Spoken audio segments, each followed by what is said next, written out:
Hello and welcome to the Mobile Pubcast pre-Christmas edition.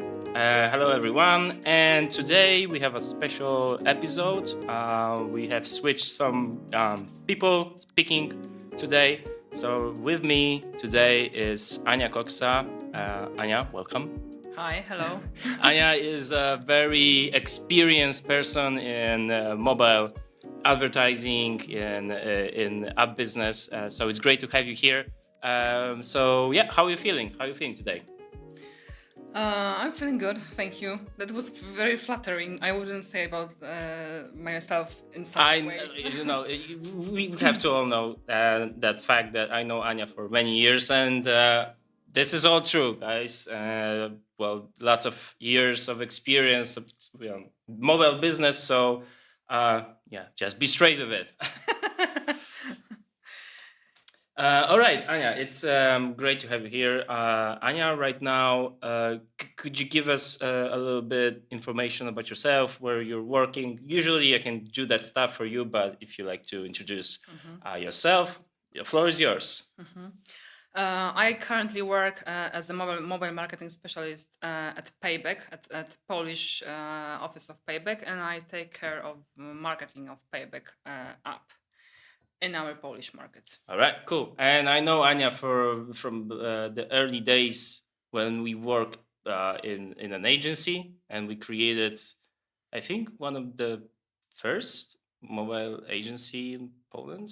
I mean, the full service with mobile marketing, with user acquisition, so all that kind of stuff was already here in Poland in 2014, I think. 2013. 2014. Yeah. Mm-hmm. So yeah. Yes. So agencies in Poland.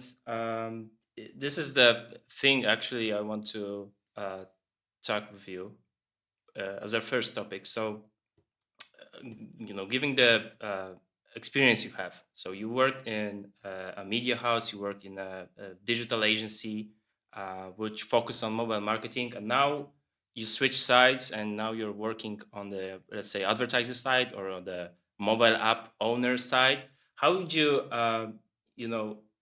describe all those stages in your experience working from the very beginning till today?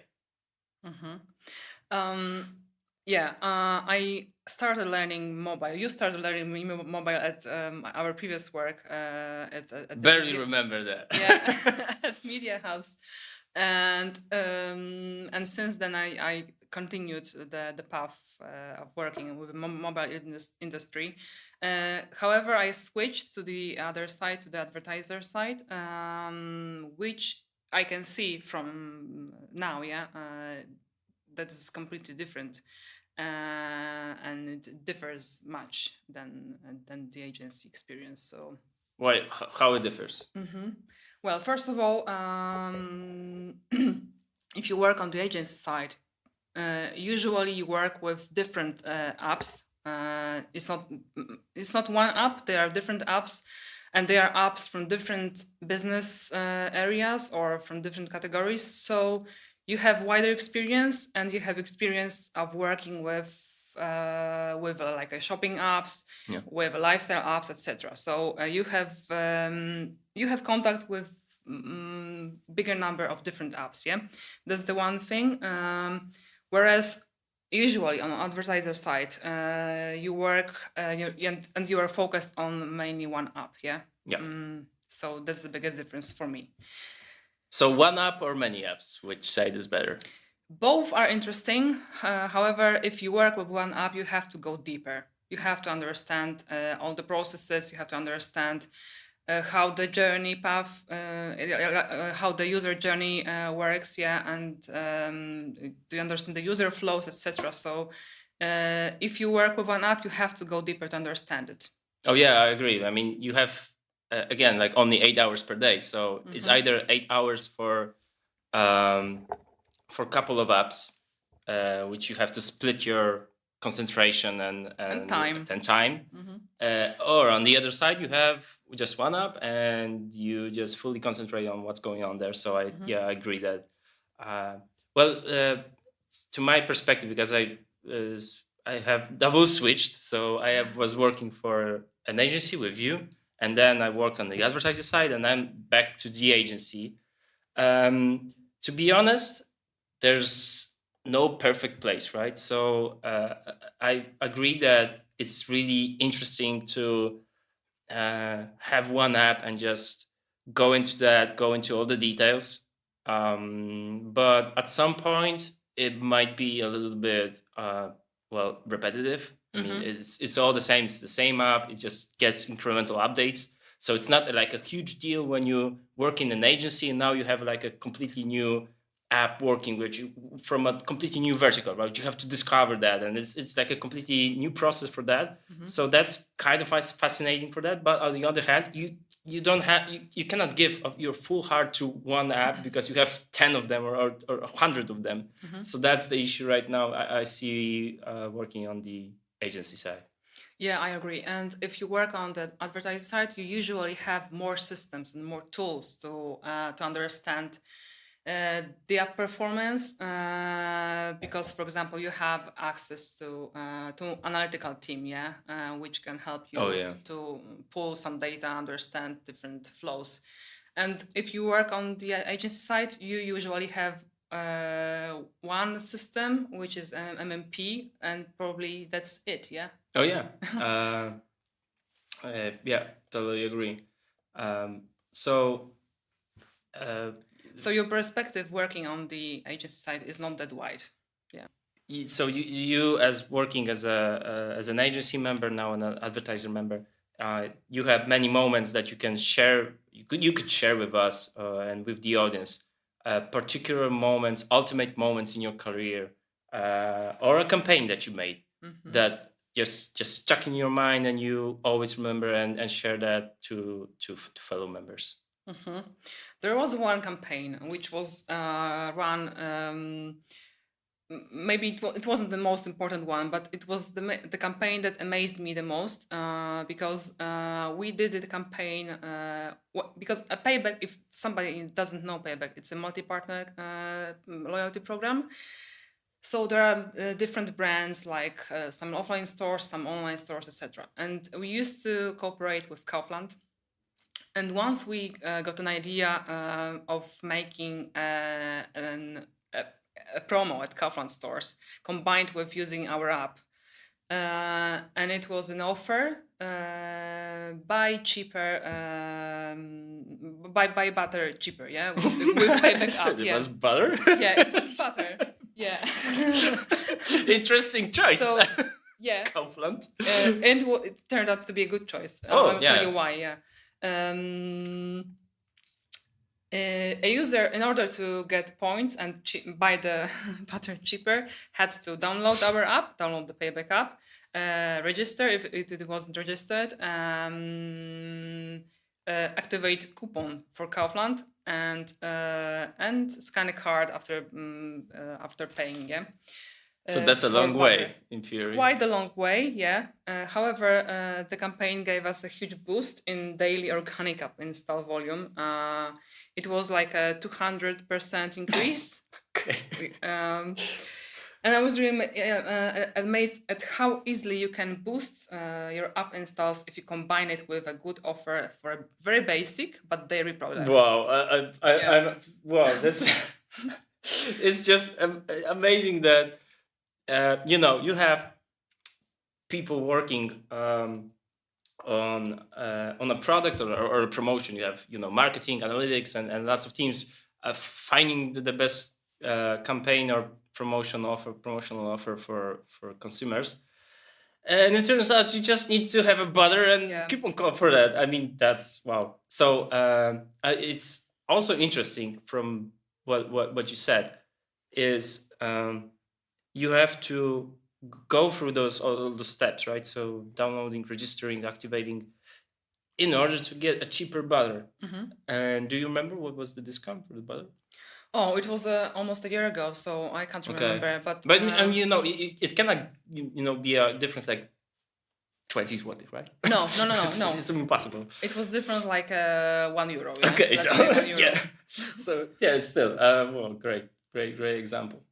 Okay, so you said about working with MMP. You also said that you cooperate with your internal analytics team to get more data. But I want to understand your perspective. What's your typical day when you have to sit down in your office and work with the data? It's the data day today. Data day today. Interesting combination of words. Yeah, as a MMP, we use Adjust, Yeah, which we know is that, guys. which is not my favorite system, but it's getting better. Anyway, it's changing. Well, actually, it's 8th of December, and we can share that information. Just is picked by the Apple Awards as the best MMP of the year. Oh, Yeah, recently in the Berlin. well, Well, okay. Anyway, it changes a lot and it's getting better. So when I start my day, I started with logging to Adjust and logging into Adobe Analytics, which is our second system Oh, we yeah. use to analyze in-app events, etc.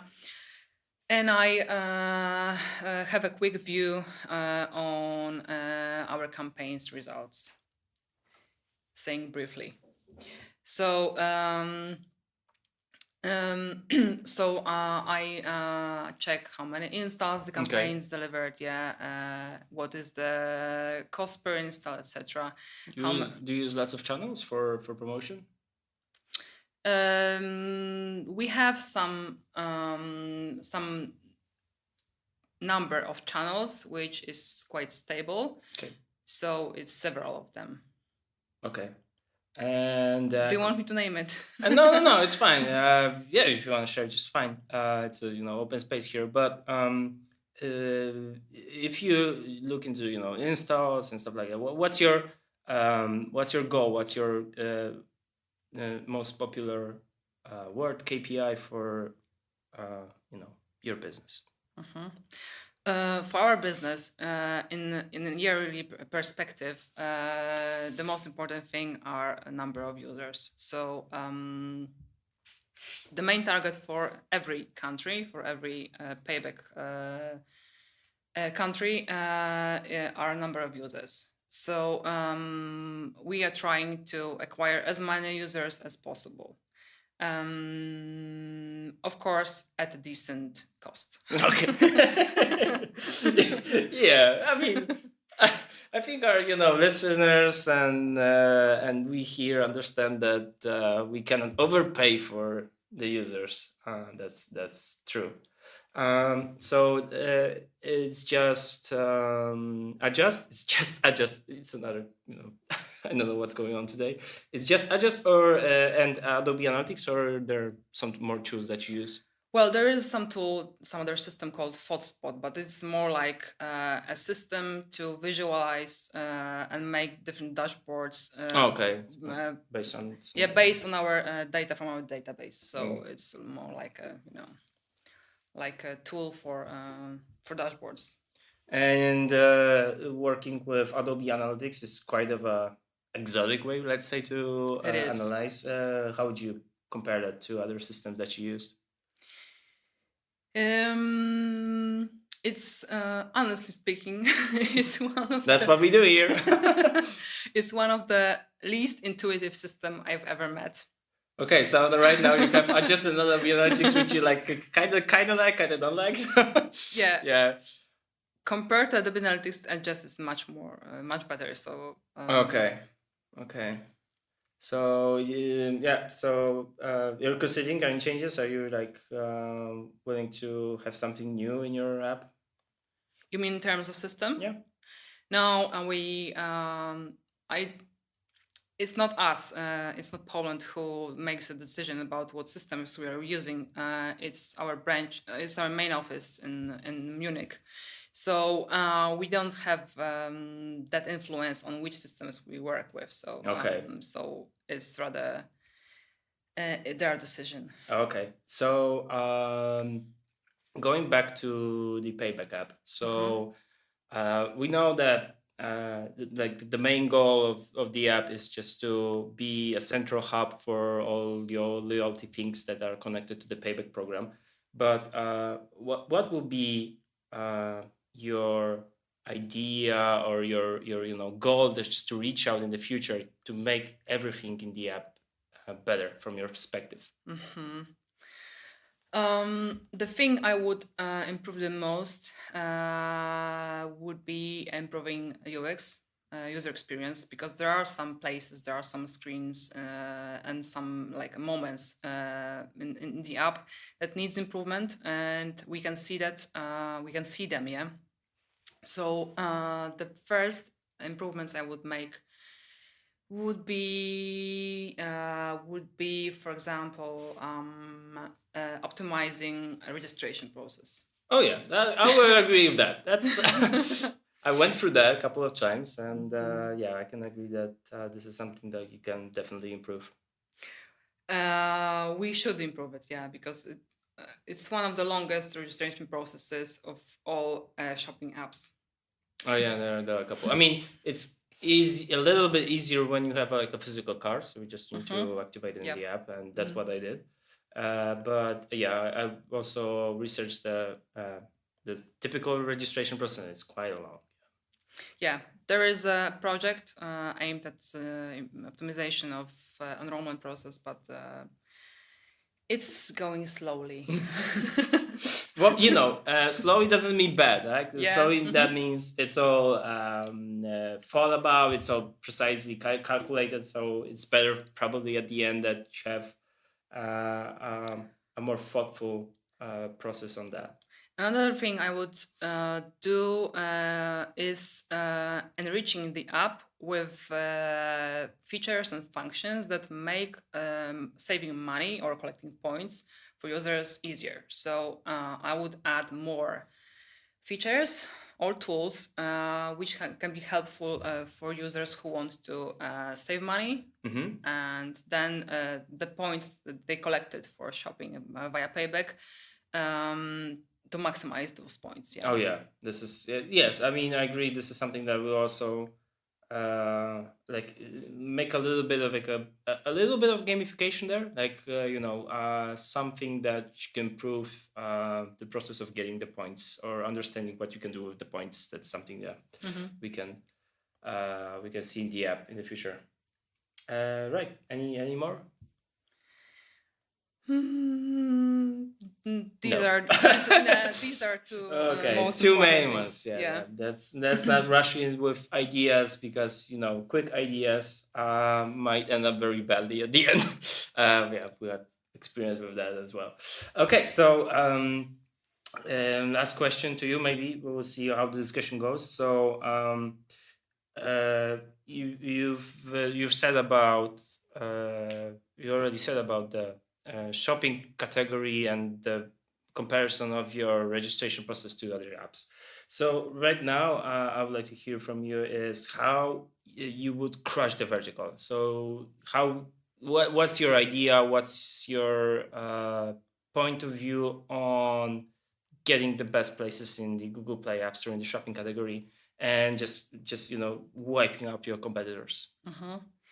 I think one of the most important thing is to constantly run a dialogue with our users. Using, for example, in-app service, which is a great tool, and we try to use it to find out what our users want and what they don't want, because it's the best way. And very often it happens that what we think is true, after making the survey, it turns out to be completely different. Okay. Yeah, because our opinion not always reflect with or they are not the same as users' opinions. So I would say that running a dialogue with users and listening to what they say, what they want, and there are ideas, because they leave many ideas in Google Play or App Store. Oh yeah, that's a great resource of things. What you said is really interesting, and I've experienced that many times in my career. You probably experienced that many times in your career. So meeting internally and discussing about how the app should develop, what's our next step, and giving just emotion-based ideas based on like, well, my father used that app and he thinks that this should be removed, so we should remove that. So this is something that we see every day, and it's not just your case. We are working with many different apps, and we have exactly the same exactly the same opinion about that. Make analysis, make A/B testing, ask your users, because this is the mass that is actually using your app. You're just an expert user of your app. Yeah. Your opinion about is biased. So it's not relevant actually. What you're discussing in the team, because those problems do not exist. Those problems exist in the opinions of the users. And the app is for the users, not for us. Oh yeah. I mean, it depends. Some board of management members should disagree with that. But, I know. We are living in the world we live in. So that's something really great to hear, that you're listening to the users. Just a little bit about the user reviews. How you approach those user reviews? So you're doing that, or is someone else that? I'm doing it by myself on a daily basis, or almost daily basis. Okay. So it's me. So if I write a review of I will reply it. Okay. Expect a review soon. Of course, it will be 5 stars. 5 stars, of course.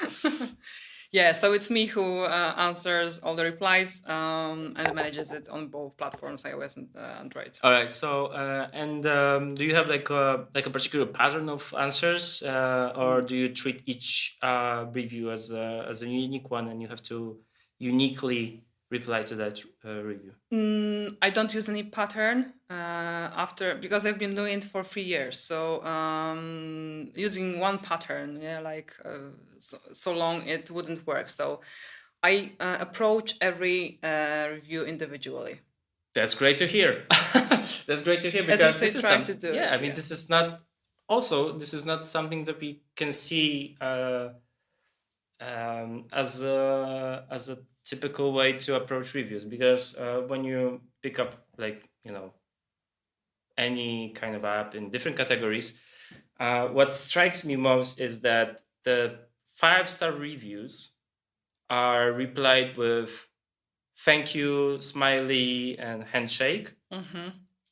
And the 1-star review are replied like, oh, we hear that you have a problem. Please contact us on support at domain.com and we will solve your problem. Yeah, that's true. And it's copied like in every review. It's all the same. So when a user that actually, has a little bit of thinking about how apps work, and she enters the review section and sees that bullshit, that's, it immediately strikes that, they're not watching, they're not analyzing each reply. They're just saying, okay, 1 star, let's copy that answer here. 5 star, let's copy that answer here. So it's not bad. I mean, it's not bad just from the user point of view. I mean, that's bad PR basically, but also from the ASO algorithm. Yeah, true. And remember that users read the reviews, other reviews. So if I write something which is inappropriate or which is not true in other reviews, they will not forget to mention it in their reviews. Absolutely. So they read it. Oh yeah, this is the dark side of the Google Play and App Store. So yes, please take care of the reviews as Anya do in her app. Okay, I've run out of the questions, so thank you very much for getting here in the pre-Christmas period. I wish you all the best in your career and your future steps. It's great to have you here and talk about the mobile industry, since I've been knowing you for many years and have just like a little casual discussion. Thank you. It was a great honor to have you here. Thank you for invitation. Nice. See you guys here in the next episode. Cheers. Cheers. Bye.